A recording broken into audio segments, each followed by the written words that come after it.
to after the first two tests?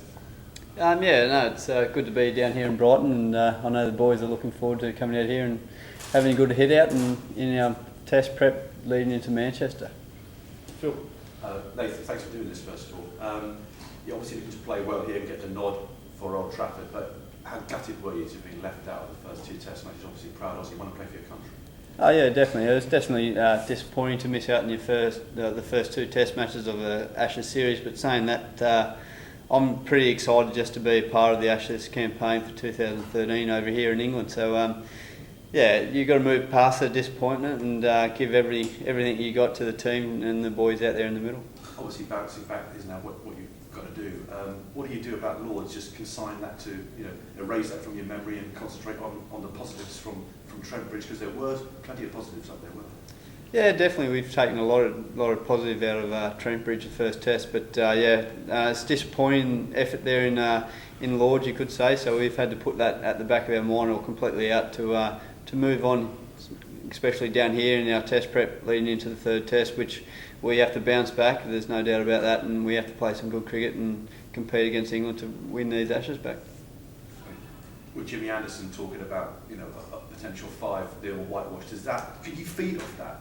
I mean, to some people that might smack of a little bit of arrogance. Could you feed off that, Nathan? Oh yeah, definitely. 5-0 is still a long way to go in this series as far as we're concerned. We're looking at a 3-2 victory to us right now. So that's something we need to do, and that's what we're planning on doing. So we've got a good mood down here in Brighton down here right now at the moment, and there's a couple of boys still in London having resting their feet, especially the fast bowlers. So, but we're sticking together, and we can definitely bounce back and win these Ashes 3-2. Ashton Agar was new into the side. He'd only played a few first-class games. Same situation for you when you first came in. How much were you able to help him with that situation?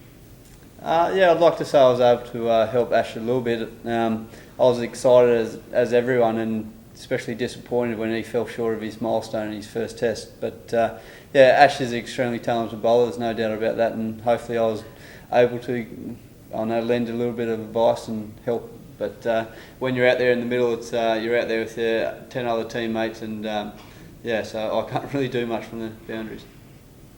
Could you perhaps both bowl at Old Trafford if conditions are right? Nathan, you one at each end, perhaps? Yeah, that's a question for the selectors, I think. So yeah, I'm not a selector, but I control what I'm doing right now, and I'm bowling well in the nets, and yeah, I've just got to keep putting my hand up for selection. Yeah, go. For the spin bowling unit, if you like to call it that, the group, how much have things changed and what way have they changed since Darren Lyon came on board? It hasn't really changed too much. We've got our plan, both Ash and myself, to compete against the English. So yeah, Darren's he's a very good coach. He's great to have around, and he's always attacking, and that's something that I personally like to do. I like to take wickets, so yeah, he's been good for me. Sam? Nathan, another Ashton makes his debut against Sussex on Friday. What can you tell us about him? Yeah, I think Ash will make his first class debut before actually playing a state game back home. So yeah, no, Ash is a very talented player. He's from WA. He's a fellow off spinner, but he's able to whack the ball quite well as well. So very talented. So it's good to see he's making his debut for Australia before WA. What about the system back home, Nathan? People have questioned it. I mean, there's obviously a lot of competition with other sports back home in Australia, but how would you assess, club level cricket and state level cricket? Is it still as healthy as it ever was? Is the system working?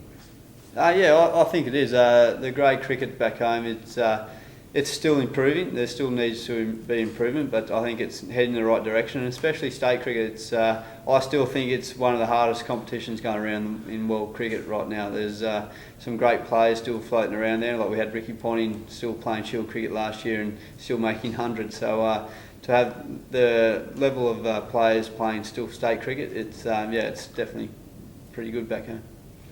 Yeah, and what were Ed's first impressions as the captain? Yeah, no, it's good to see Ed get the nod as captain. He's definitely put a few laws down at training and really put his foot down, so it's good to see.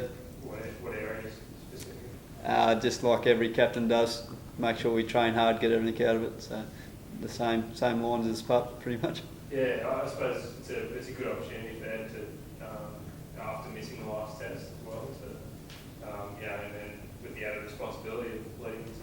Yeah, definitely. It gives Ed an opportunity to really show his leadership skills. He's a great player and he's a really good leader in the group as well. So it's going to be really good to see Ed come out and lead the boys out there in the middle. Is it something that comes naturally to him, do you think? Talking or leading? No. You could say it comes naturally to Ed. He's got a really good cricket brain, so that's going to be really helpful out there.